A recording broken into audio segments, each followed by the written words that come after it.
Olha, eu acompanho basicamente a opinião da Eliana, porque eu acho também que o voto obrigatório ainda cumpre uma função cívica e democrática no Brasil, porque é uma oportunidade a mais que se dá para um engajamento efetivo da população brasileira no processo político e, de alguma maneira, participando da formatação, da tomada de decisões no país. Agora, evidentemente, uma sociedade tal qual nós estamos começando a experimentar agora, ela vai, creio, pela sua dinâmica, pela sua diferenciação, pelo seu estilo de vida, ela vai começar a colocar em xeque a obrigatoriedade do voto. E acho que a primeira manifestação desse questionamento é justamente no aumento da abstenção. Quer dizer, como se as pessoas estivessem tentando encontrar alguns caminhos alternativos para não ter que cumprir com a sua obrigação cívica. Agora, eu acho que isso é uma espécie de batalha que os democratas brasileiros, que a própria vida democrática brasileira vai ter que travar, porque nós vamos ter ainda que refazer entre nós uma série de acordos, de pactos, de contratos em relação ao modo como são organizadas as eleições. Quer dizer, é evidente que se as eleições são organizadas com partidos, com regras, com calendários, com debates que façam sentido para a população, eu acho que a dimensão facultativa obrigatória do voto vai para um segundo plano.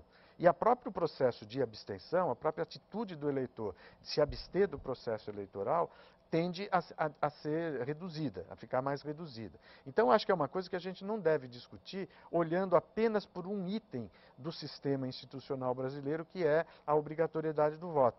Nós temos que analisá-lo levando em consideração outras coisas e partindo também de uma consideração a respeito do modo de vida que nós estamos enfrentando hoje, que é um modo de vida tão dinâmico, tão complicado, que ele tende a produzir efeitos paralisantes ou complicadores em todas as dimensões da vida. Nós estávamos discutindo há pouco, agora mesmo, a questão do judiciário. O judiciário está perdendo uma grande oportunidade de cumprir uma função importante no processo político, simplesmente porque ele não tem agilidade ou não está se dando conta da falta de agilidade que ele tem para enfrentar essas questões. A própria impugnação do Tiririca, por exemplo, ela poderia ter sido feita num momento mais adequado. Ele deveria ter sido impugnado como candidato, não como candidato eleito.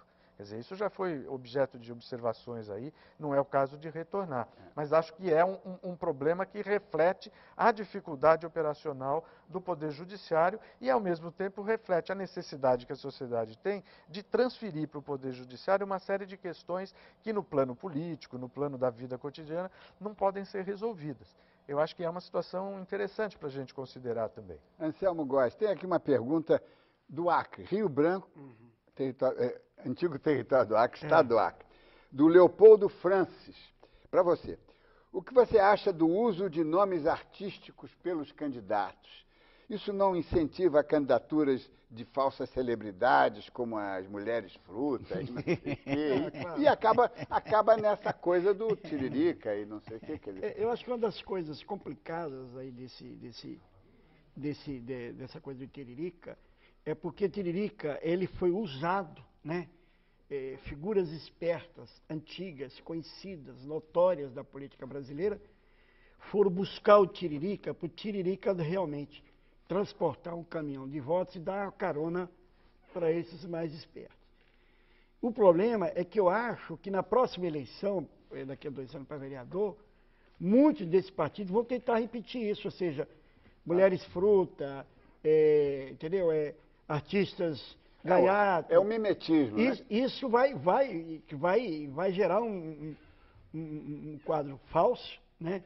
Que vai exigir, e que eu acho que a gente não discutiu muito aqui, eu falei a passar, que em algum momento o Brasil tem que mudar, fazer algumas reformas políticas, não precisa fazer muitas, entendeu? Eu também concordo e insisto aí, por exemplo, a gente temos um kit aí de notícias boas, de amadurecimento da nossa democracia, não precisa fazer muitas mudanças. Aliás, nós não citamos uma coisa que também é muito importante, é o seguinte, o Brasil é um dos poucos países, por exemplo, isso não tem nos Estados Unidos, nós temos um horário eleitoral gratuito. O que, quando as pessoas acusam, por exemplo, a imprensa de não dar voz a fulano, a Beltrano, ora, o Brasil tem uma estrutura democrática que todo mundo que quiser falar tem um microfone.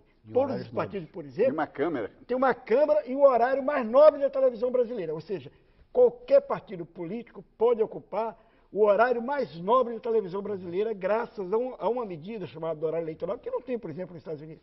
Né?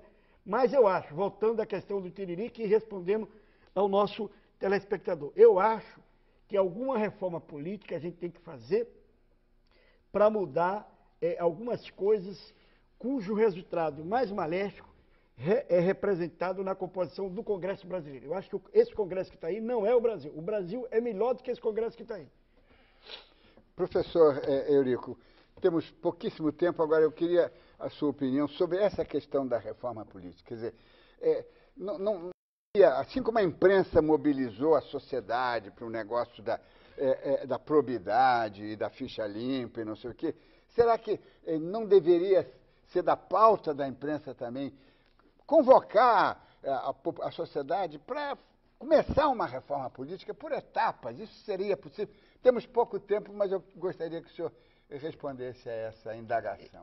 Eu acho que sempre a imprensa é um foco de debate e, portanto, de possibilidade de mudança. Mas eu gostaria de chamar a atenção para o aspecto que muitas vezes não se fala, é sobre a responsabilidade das lideranças partidárias. O jornalista Samuel Góes assinalou que muitas vezes existe um oportunismo claro, ou seja, vamos citar o Tiririca porque ele traz voto e o voto é bom, então vamos ficar com o Tiririca. Vamos ficar com a moça pera, ou a moça maçã, ou melancia, né? Porque também ela traz voto e...